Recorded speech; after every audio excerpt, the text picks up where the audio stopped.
Welcome to the SwimSwam Breakdown. We are back. I'm your host, Coleman Hodges, coming to you from Albuquerque, New Mexico. We got SwimSwam Editor-in-Chief Braden Keith from Philadelphia, Pennsylvania. We've got our international correspondent, Loretta Race, coming from Kentucky, Ohio, somewhere in the triangle. It's right on the border. Kentucky is not in Ohio, Coleman. From Kentucky, Ohio. We took a little break for the holidays. How are we doing? You feeling Good. recharged? I am. First snow of definitely. the season in Philadelphia, so it's a good day. Cool. Just enough that there's a little dusting, but not enough that I have to go out and shovel. It's that sweet spot. Nice. Let's talk about swimming. We've got a surprising amount of news. Starting with breaking news this morning. We were about to record. We had to stop and re-record to finalize this news down. They're canceling the Knoxville Pro Swim due to COVID, I guess, for lack of a better umbrella term.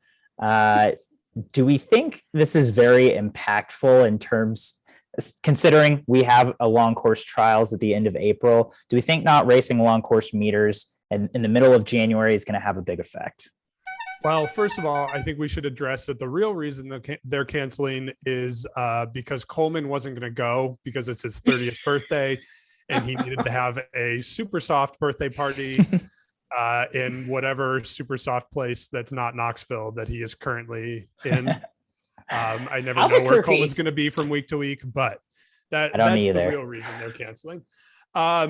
It's an interesting question because the timing this year is sort of something that we haven't seen in a generation of the April trials and then the May World Championships, as FINA tries to fit all of these different meets into the calendar. I think it's okay because there was so much racing in the fall. I don't think anybody's going to miss this meet. Part of me wonders if they had low enrollment. Last year, the pro swims were very, very small. Between, the college season ongoing and everybody being tired from all of the fall racing. I know there's some swimmers that we haven't seen a lot of, but, they had a shot at Winter Nationals, which was not all that long ago. So I don't ultimately think this is a big deal. My guess is that there were only a handful of true world championship caliber qualifiers that were going to be there anyway.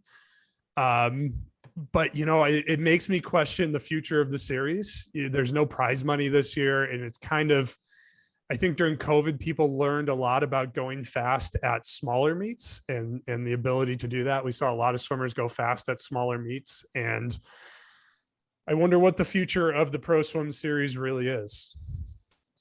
So is the no prize money, is that like a temporary thing or is that ongoing? I mean, because that's a huge deterrent, obviously. I mean, that's a major incentive to actually just get out and race. And if that's taken away, you don't want to go, middle of January. I mean, it's what makes it a pro swim. Right. Well, and it kind of comes down to what you believe the motivator for this is, right? Like somebody at USA Swimming will claim that, this is an opportunity for our elite swimmers to get serious long course racing, whatever. But like, okay, then you're basically giving up on it as a spectator series, right? Then it's just sort of a niche series because spectators care about the money. The prize money makes it interesting to people. So I don't know. It might be too expensive to run this series if it's just for a handful of elites, if that's the primary purpose. I'm sure there's a less expensive way to do it. Tim Hinchey has changed a lot of things since he's been the CEO of USA Swimming. Maybe we could get him on and talk to him about the future of the Pro Swim series.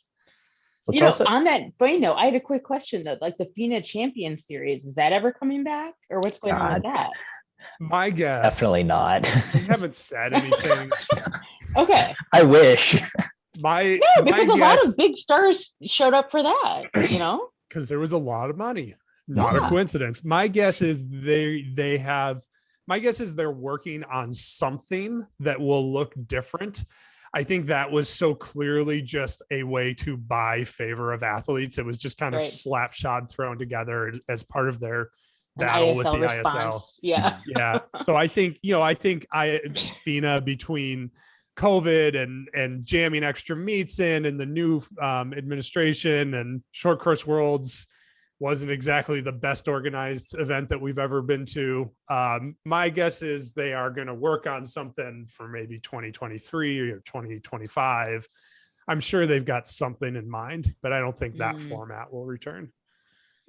I feel like from the athlete perspective, like you said, it's possible that enrollment was down for Knoxville. And so maybe some just didn't plan on going, but like you come off the Olympics, you have maybe a month, you get right into ISL, maybe you do World Cups, maybe you train for another month, and then you do ISL playoffs, and then maybe you go to short course worlds. But that would have been at less than a month from short course worlds to Knoxville. But now you have 2-3 plus months before the next long course pro swim in Des Moines. You know, athletes love their training blocks. Coaches certainly love their training blocks. So now you have a little more wiggle room to, I feel, get some of that heavy training in, put the base down before you get into the long course racing season that is coming prematurely comparatively to other years. So yeah, Braden, you mentioned this, but for the future of the pro swim, do we think this is going to impact the Des Moines pro swim next up in the list, which is the first weekend in March? You know, I think you made a good point, Coleman, that the first weekend of March is a lot different than the middle of January, just based on the American swimming calendar. The first weekend of March, a lot of swimmers' coaches are focused on other things, namely the college teams. So, you know, that meet, we have to remember, it seems funny that people would go to Des Moines, right? That Des Moines would be the big draw, but that was the big meet where everybody swam really fast just before the COVID shutdown in 2020. So people are willing to go to Des Moines, even though it's not that easy to get to, and it's pretty cold in Des Moines in the beginning of March and all these other reasons. I think that one makes more sense from the perspective of a long course training meet. Because what would that be? 6 or 7 weeks out of trials, something like that. So that's kind of your test of, as you said, everybody's doing their big training blocks right now, and then they're testing Des Moines, and then they start thinking about a taper. And I think that timing makes sense.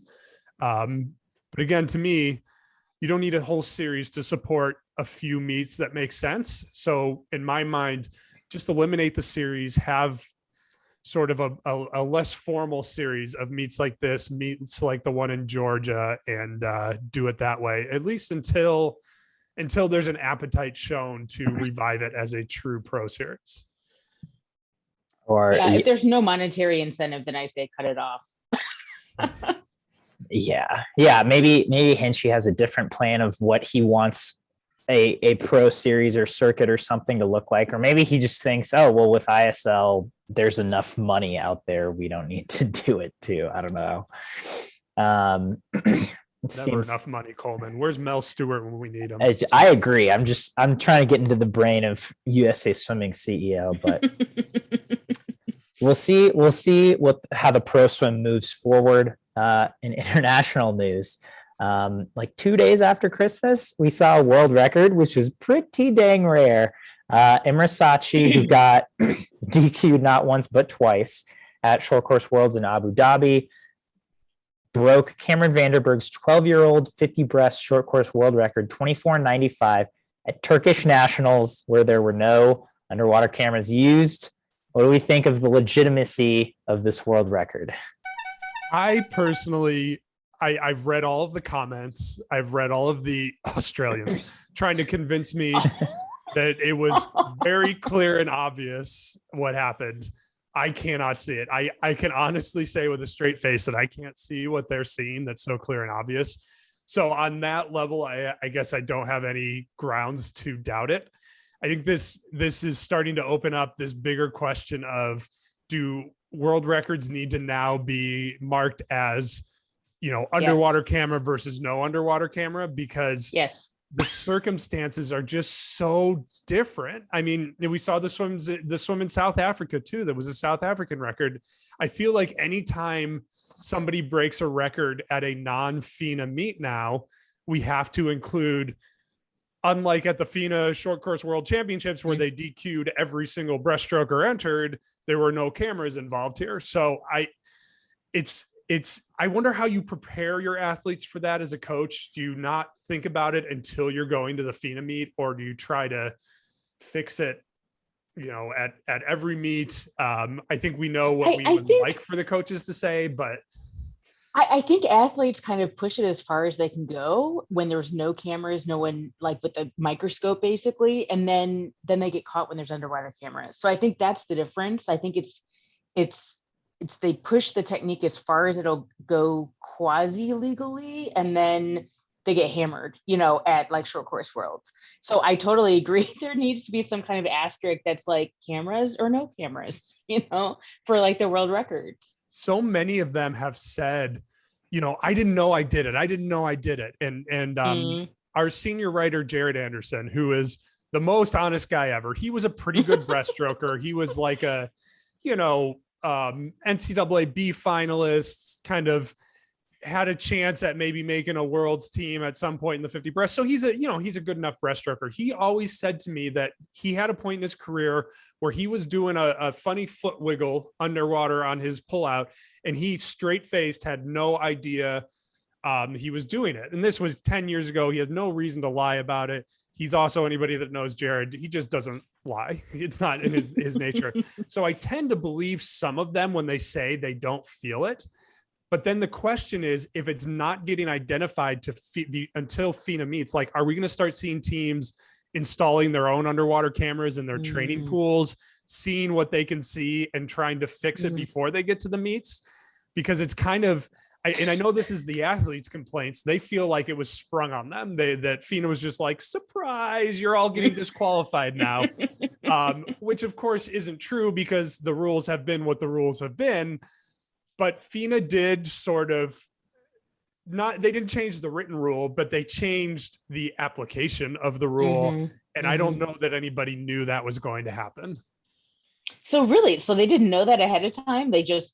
I don't know if they didn't know that the cameras were going to be there. Okay. Or, swimmers tend to not follow the industry very well, which often for very good reason. But like, I don't know if they didn't know. We didn't report it because we weren't told that all of a sudden. I guess they were told in the pre-meet meeting. All of the coaches were told about the underwater cameras, but I don't know if anybody really knew what that meant. Okay. Well, and they were technically used at the Olympics, right? Like, this was instilled at the Olympics. However, there were significantly less DQs at the Olympics for. That's what's bogus about it to me. Yeah, you can interpret that as you will.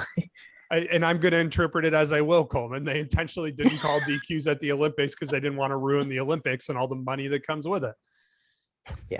Yeah. So they can call something, so they can look. So there's people constantly watching, and then they can also use the cameras to review a questionable call that somebody on deck made. Is that right? Coleman, you did the interview. I think they have to call it. I don't think they can look at the cameras until after, but they can use it to confirm. Okay, so it's not like somebody's waiting there. They can initiate the call with the cameras. That's what I thought. I thought. What I'm unclear on is, do they have to make the call with the cameras in real time, or can they review to make the call? I don't think they can review to make the call. So they can initiate in real time and then can review to confirm. Okay. Maybe. We'll get they did that 15 times or what? Yeah. You know what I mean? Yeah. So it was a lot, which I support the growing pains of it. I think I like the rule. I think it's fine. But like you said, Loretta, athletes are going to push the boundaries. So if you're I don't see anything else happening besides, if you're not at a FINA meet, I'm going to dolphin, I'm going to do undulation-y type things with my stroke. And then when I'm at the FINA meet, I'll just try not to do it. Because that's what they're incentivized to do. There's still a lot of money to be made at those non-FINA meets. Yeah. Especially at ISL where, as we know, DQs are few and far between unless you're Lily King, I guess. Until Yeah, I it was about to say. changes the entire course of the leagues. Yeah. All right. On that note, we're going to skip ahead to most read articles on SwimSwam of 2021. We put this out every year. It's fun to click through and just look at what our most read articles were. It was an Olympic year, so obviously, when I was looking at this, I had to assume, oh yeah, Olympics are going to be high. I was shocked that the Olympic trials recaps, prelims and finals, were like head and shoulders above Olympic Games recap and finals. Braden, I mean, you're the editor.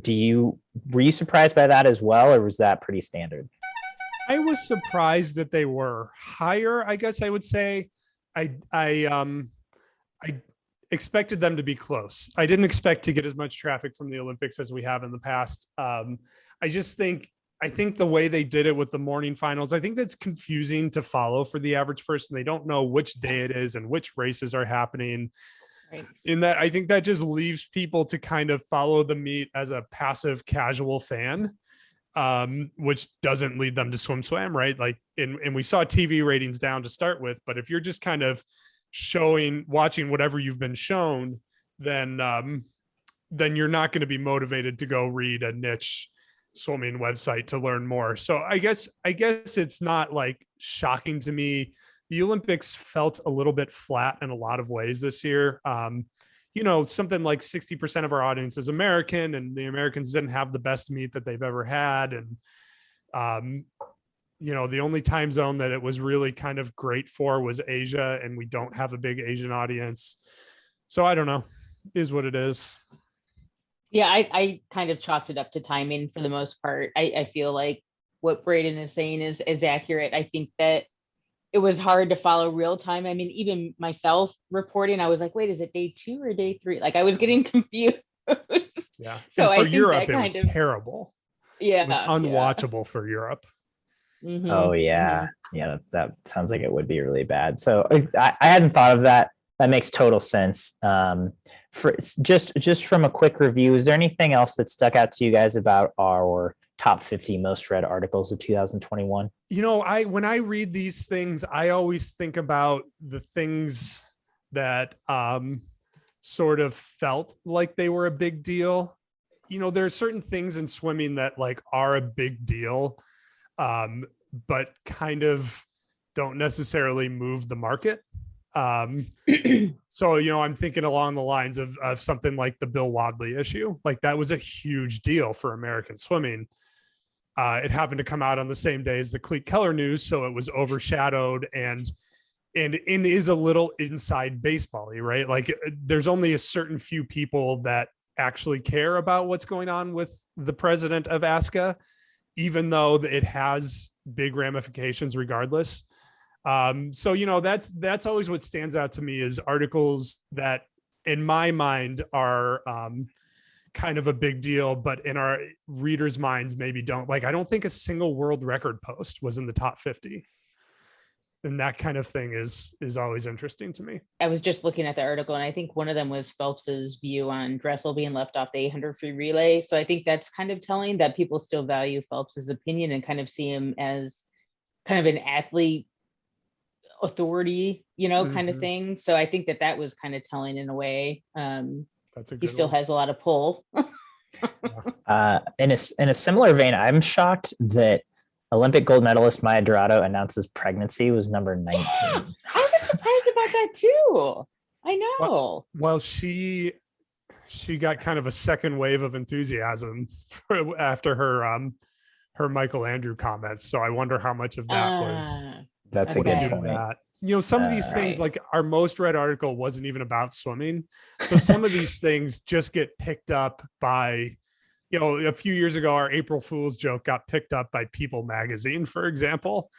They didn't know it was an April Fool's joke. So, but that got a ton of traffic because it got picked up by every major news outlet in the world, even though it wasn't actually real news.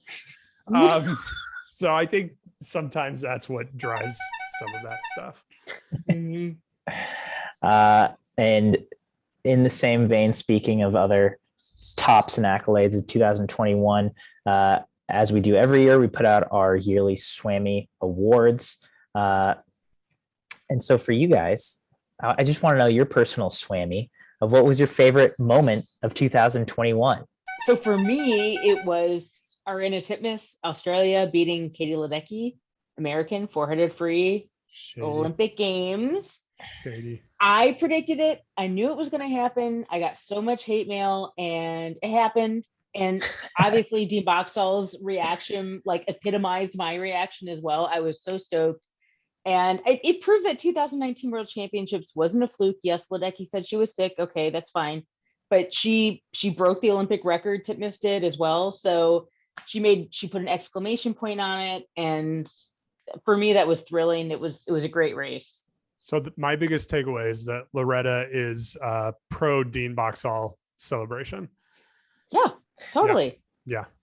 That doesn't surprise me even a little bit. Which did get the Swammy for our viral video of the year. See, I'm in sync with the website here, Braden. Could it not? Good, towing the company line. I like it. Yeah. Braden, favorite swimming moment of 2021?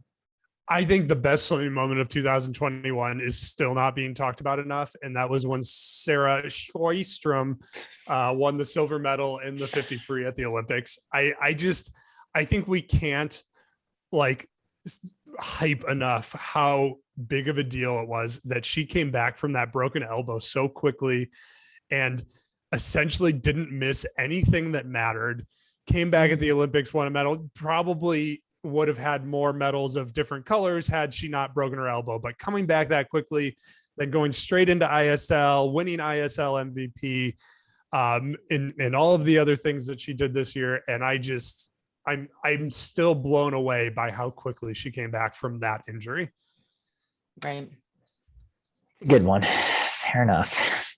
My favorite part of 2021 was Maggie McNeil, period. But that was highlighted by her NCAA Grand Slam, where she is now reigning NCAA champion, Olympic champion, long course world champion, short course world champion in the 100 fly. She has the NCAA record. She has a world record in the 50 back. I mean, she built off of 2019 and just steamrolled in 2021. She was sensational. Next up on our list, the NCAA midseason projections are out. We took the top times in the country right now after all the midseason meets, put them on a Psych sheet, scored that Psych sheet. The results were, at least for the top spots, not that surprising. UVA women are seeded to win. Texas men are seeded to win. But below that, it gets a little interesting. Braden, what do you think about these midseason scored Psychs? I think the biggest thing, Texas number one, Virginia number one, that's what we expected. That's what we expected to be at the end of the year. Texas is so far ahead of everybody else. It's not even funny. A few things we have to remember, the Cal men were missing a couple of swimmers who were preparing for short course worlds, a couple of big scorers at their midseason meet. Although some of those short course converted times probably wind up in the simulator anyways. I think the number two teams in both rankings were the biggest surprises. The Alabama women and the Arizona State men. I think we knew they were both good teams, but I don't think we expected them to be that good. And when you start looking through the rosters, I know we're going to talk more about Arizona State later, so I won't go too deep on that. They have one or two stars with a lot of scoring caliber swimmers, and that leads to good relays. That leads to 10 times 5 is the same as 5 times 10. So I think that's how they're getting there. I don't expect either to actually be second at the end of the year, but I think those were clearly the biggest surprises. I'm going with that. Loretta loves college swimming. Exactly. I have so much time to cover it. I think the biggest surprise, and maybe it shouldn't be a surprise, but was how far down the list of qualifiers that the Stanford women were. we know Stanford women are good with Reagan Smith and Tori Husk and all of the other national team type swimmers that they have on their roster. But right now they only have 9 swimming qualifiers as compared to 17 for Tennessee and Cal, 13 for Virginia, 12 for Michigan and NC State and Alabama and Ohio State and Louisville. And so those 9 are still projected to score a lot of points, but Stanford is a very top heavy team right now. And I think in March, that's going to come back to bite them. It's what I've been saying all along, that if they're going to beat Virginia, and it feels like they should be able to because of all these stars, those stars are all going to have to hit. They're all going to have to win, multiple events and get lots of top 3 finishes. So, Stanford's margin is pretty slim, even though they're seeded to score the 3rd most points. It's not a lot of swimmers that are doing that. So how accurate do you think this is in terms of number of swimmers who will qualify per team? Because it's like, I don't think Tennessee's going to have 17 qualifiers, after conference meets. And I also don't think Stanford's only going to have 9, right? Mm-hmm. So like, how much of a grain of salt do you feel like these projections should be taken with? The points can vary widely as the season goes on, but the reality is only 16 score, right? And in the women's meet, there's about 39 or 40 that are going to go in each event. If you aren't qualified at this point, you're probably not going to score. So, we can talk about how accurate it is. I'd have to run the data. I looked at a few cases, and people's midseason qualifier numbers are pretty similar to their end of season qualifier numbers. It doesn't change as much as you'd think. But it kind of comes down to, if you're not qualified at this point, unless you missed for illness or et cetera, you're probably not making a big scoring difference one way or the other. So what might Stanford sneak in a 10th or 11th qualifier? Probably. But I don't know if they're necessarily going to score enough points to make a difference on the team standings, especially when you're looking at 40 invitees per event. That's a long way to go from invited to scoring. Yeah. Gretchen Walsh is a great example. She's easily qualified to NCAAs, even though she missed Virginia's midseason meet, because the legitimate big scorers at NCAAs can just kind of cruise to their qualification. It's not really super significant. That's why A cuts don't really mean anything. They're kind of symbolic. Yeah. Fair enough. That's not what I would have guessed, but I guess we'll see how things play out moving forward. Speaking of an NCAA impact swimmer, Ilya Kharun, who's the surprise national record breaker at the junior nationals meet, committed to Arizona State. He swims for the Sandpipers. He was unranked in our last top 20 recruits for 2023. How much do you think his stock will rise from now until he actually gets to Arizona State? Because he's already 45 and 142 in the butterflies. It's always so hard to project these kids because he's made such a huge jump, and everybody wants to say, oh, well, he can't be done. But, sometimes people are done. Sometimes they've hit their taper and they're done for a while. So I think the improvements will be more marginal. I don't think we're going to see him going like a 44 mid before he gets to college or anything crazy like that. I could see him go a 45 low. What's the 17-18 record? Coleman, look that up while I talk. Yeah. He's a great swimmer, and he's got that sort of sandpiper thing that they always talk about, where they make their swimmers be at least decent at everything before they let them focus on a few events. So he's got the mile, he's got the butterfly races. We still haven't really seen what that turns into in college swimming on a large scale. Sandpiper has been turning out good swimmers for a long time, but not like they have now. So I'll be interested to see how that translates. I think Bowman is a good fit training wise. It'll be a pretty smooth transition from what he's doing at Sandpiper. I still think Will Modglin is the number 1 recruit in the class, but it's very close. And for him to go from unranked to the number 2 recruit in the class, is incredible. If he drops more time, that just shows more about how Ron Aitken and the Sandpipers are incredible coaches, because I think handling the mentality of a swimmer who goes from a 156 to a 142 in the 200 fly in a year is harder than anybody wants to believe it could be. I think that can create problems. So it's not without its challenges too, but it's just really impressive how quickly he has gotten this good. Reference 17-18 nag, boys 100 fly, Tom Shields 44.91. I think he could get it, but not much more than that. Yeah. Although he's young, he might still be 18 when he's in college. I think he will be, because he's a junior now and he's 16. So maybe he'll get it in college. I don't think he'll get it. I don't think he'd go much lower before college. Yeah. So that's certainly one to watch. All right. It's time. You missed it. We missed it. Let's play some sink or swim. First off on today's sink or swim, Anton Chupkov, who said he was retiring after the Olympics, was back in the pool. He won the 200 breast, the 2021 Vladimir Salnikov Cup in Russia. Do we think that he will be back in the water swimming at international meets this summer? I swim it, but not because he wants to. I swim it but not because he wants to. I think it's pretty clear that he doesn't want to swim, but in some countries in the world, what you want to do doesn't dictate what you do. And I think based on where he lives, this feels to me, I don't have any inside info. I'd love to get him on the podcast, but we only ever hear from him filtered through Russian state-run media.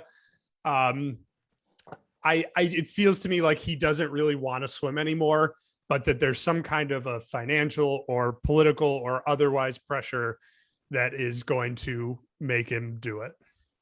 No, I'm swimming it, but I don't get that vibe. I get the vibe that maybe he was premature in saying he had an impending retirement. And so I feel like he's kind of in that gray zone where he doesn't know if he's going to retire or not. So he's still coasting. I still think he's going to play this year out, 2022. So I'm swimming him.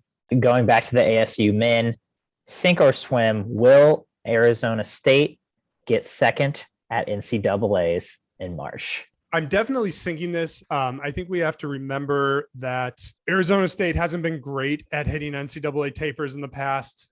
We have to remember that Cal is still hiding there with a very, very deep team. You know, I don't think Grant House is going to win the 200 free at NCAA's, and he's seeded number one. Leon Marchand has to deal with Carson Foster and Hugo Gonzalez. So, I think there's enough spots. Coming out of the COVID redshirt year, we didn't really know what to think of Arizona State. Like, they've had a lot of good recruiting classes. They've had some of those guys not work out. Cameron Craig is a big one that comes to mind. And it's just kind of hard to transition forward after this year of not having a team. So I think they're better than we probably expected them to be. I think top 5 is very reasonable. Maybe competing with NC State and Florida for third place is kind of their top end. I don't think they're better than Cal. I'm thinking it as well. I do feel like they're going to be top 5 just based on the swims that I've seen, but I think they're kind of just on this huge, path after this redshirt year, but it's not going to last all the way until NCAA championships. Fair enough. Next up, Rio Olympic gold medalist Joe Schooling is entering the Singapore National Service. We knew this day was coming for a while, but do you think this marks the end of Schooling's swimming career? I think he's going to do his service. He's not really going to be sure what to do after that, and he's going to try to make a comeback. I don't think we're ever going to see him at the Olympics or the World Championships, but I think he's going to try to make a comeback. I do think that a big driver of his last few years, besides money, was the military deferment. But between some personal changes that have happened to him in the last year, his dad dying and other things, I think he was ready to do the military thing, get that out of the way. But I think coming out of that, he's going to want to see if he's got anything left. The ISL is still around. Maybe that just looks like being a full-time ISL swimmer. So I'm sinking it. I don't think he's going to do anything in his international swimming career again, but I don't think he's quite done. Okay. I forget if it's, what was the question? Sink or swim that he's doing what? Is this the end of his swimming career? Okay, then I'm swimming that. I do feel it's the end of his career. I feel like he's more an ambassador for Singaporean swimming. I feel like he's like the figurehead of the whole development of the sport within his nation. And I don't think, I honestly don't know what happened at the Olympics. Like he was like what, 34th, or I mean, he was way off. And I don't know. I just feel like he's not, his heart isn't in like the pool anymore. I think it's more just like the whole just carrying the tradition of swimming within his nation. And I don't feel like it's him going for medals anymore. I'm with Loretta. I think he's going to do his 2 years. I think he's going to go into finance, as we've heard he wants to do, and go make a bunch of money in banking or something. He already has a bunch of money. Exactly. What do people with bunches of money want? More money. I think it, like you said, Loretta, doesn't seem like his heart's been in it for a while. He's been training with Sergio at Virginia Tech, but it's like he hasn't really done much. I feel like his role would be better suited as an ambassador, and because he's such an icon, especially in his home country now. What better way to ambass than from in the pool? Yeah, I don't think it works as well if like you're not that fast. Yeah, right. He still might be the best 100 butterflyer in Singapore. I mean, I think he was at the Olympics, ? Anyway, and last on our list, we found a way to keep having Adam Peaty be last. Go us. Adam Peaty announced Project Immortal, where he is shooting to make his 100 breast world record untouchable for generations to come. I mean, sink or swim. What will he succeed in Project Immortal? Sink, because FINA is going to change the rules and they're going to be able to dolphin kick to 15 meters or something. And I think I mean this. I don't think I'm being sarcastic. I think that Adam Peaty has swum his best 100 breaststroke time. That's kind of my opinion on this. Is I think his time as it stands right now is so far ahead of the world that it's ridiculous. You know, he makes very fast swimmers look slow. So I think that his current time will stand for a while, but you know, Adam Peaty has gotten very much into this sort of athlete as a marketing tool lifestyle. And it just feels to me like everything that he posts on social media now is all about his brand, his Peaty brand. And I don't know that he's going to be able to go faster than 56.8. So I think that means I'm sinking Project Immortal. Yeah, I'm sinking it only because he is 56 high. If he were a little closer to 55 high, I would be kind of more buying into it. So it's more like Braden said, that time is so far ahead of the world, and actually so far ahead of what he's done recently, that to have him drop almost another second is just a huge undertaking. But it's Peaty. I mean, he surprised himself by getting that 56 ahead of schedule. That was his Project 56. So it's possible. I'm not going to like 100% say it's not possible. I just don't think it's likely. I mean, he obviously wasn't specific in like how long he actually wanted this record to last, but I have to sink it, right? Because you can't do that. Like, people are going to catch up to you eventually, right? Like, no world record. The oldest world records we have right now are from the suits from 12 years ago, which is a long time in their own right. But like, that's barely a generation. Biederman, somebody dropped that too free. You know, Coleman, in Adam Peaty's own words, and I'm using quotes because this is from his book, Mhm. He's learned how to lose gracefully, though it doesn't happen often. That's true, though. And to me, that's Adam Peaty in a nutshell. I just think I think Adam Peaty has gotten really into Adam Peaty. You know, it's Adam Peaty wants to both be the guy who loses gracefully and the guy who never loses, right? Like, okay. I think, wears clothes. Never wears clothes. Yeah, Why would he? If I looked like Adam Peaty, I'd never wear clothes either.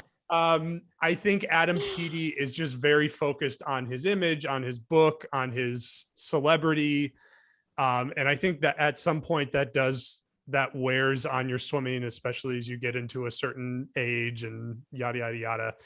So I think but at the Adam same Peaty time, is he only more worried swims about one event. But he only good. swims the one event, though. So that's another thing. Which we've seen a lot of old men have success in. Santos, 50 fly. Yeah, but Nick Santos isn't doing book tours. Yeah, but even like you look at the breaststroke and like all the old Brazilian dudes like Felipe Lima, Felipe Franca Silva. You have the Italian. Okay, I'm going to say what I've been trying to say. I'm going to try to say, I think when you become too interested in your own celebrity, you lose your edge as an athlete. I think he's going to lose his edge because he wants to be both the guy that hates short course and the guy that thinks that ISL is the greatest thing ever. He wants to be the guy that always wins and the guy that loses gracefully. Like, he just wants to be everything to everybody, which is not uncommon in people who have had success. But I just think that's going to take his edge away. And I don't think he's going to get back to where he was. So follow up, do you think if he lowered his world record, that would in any way at all, if he won a best time, 687. Yeah. If he goes a best time, do you think that solidifies Project Immortal? Do you think that does it? No, he defined it himself as a time that's going to last forever and ever. So it has to be something like a 55.9 or something freaking insane. This is the beauty of this marketing scheme, right? Like, we're talking about it. By the time it happens or doesn't happen, like, there's going to be a few SwimSwam readers who are going to bust him a little bit about it. But like, for the most part, and all the hordes of loyal fans that bought his book and whatever, like, they're not going to get a refund on their books and on their Adam Peaty swim clinics for it. So like, he can say whatever he wants. And we're not going to be like watching.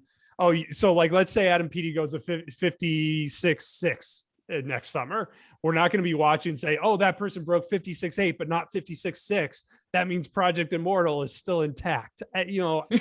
Whatever. I think for me to feel like this was a cool thing, because I'm going to remember it, because I'm probably going to be the one that's going to have to do one of these stupid podcasts in 5 years and talk about it. He's got to drop another half a second at least. I do agree, and not his mentality, but I agree with the ultimate thought. Okay, so here's a follow-up. I know this podcast is already too long. Here's a follow-up. Has he overhyped it to where if he goes 56.7, even though it's a new world record, we all go, meh? Oh, yeah. No. Yeah. How has he overhyped it? We did one post. He called it Project Immortal. But we did one post on it. He's not, I follow his Instagram, Twitter, whatever, correspond with him. He doesn't like every 5 seconds say immortal. He doesn't, you know what I mean? He presented it once. Well, to me, this falls under the same category as like the Ledecky effect, right? Like if he drops 1/10 of a second in the 100 breast, maybe he will say, "Oh, I did it," but like, people won't be like, "Oh," they'll just be like, "Oh, you win a best time, Peaty. Great job." I bet this is all a setup, and he's gonna drop a comic book like Katinka did. What? Yeah, in his comic book, Peaty goes a 54 in the 100 breast. No, that'd be sweet. Be pretty sweet. Okay, Peaty comic book. I'm tired of listening to all right. This is a SwimSwam Breakdown. Tune in next week for more swimming news. See ya.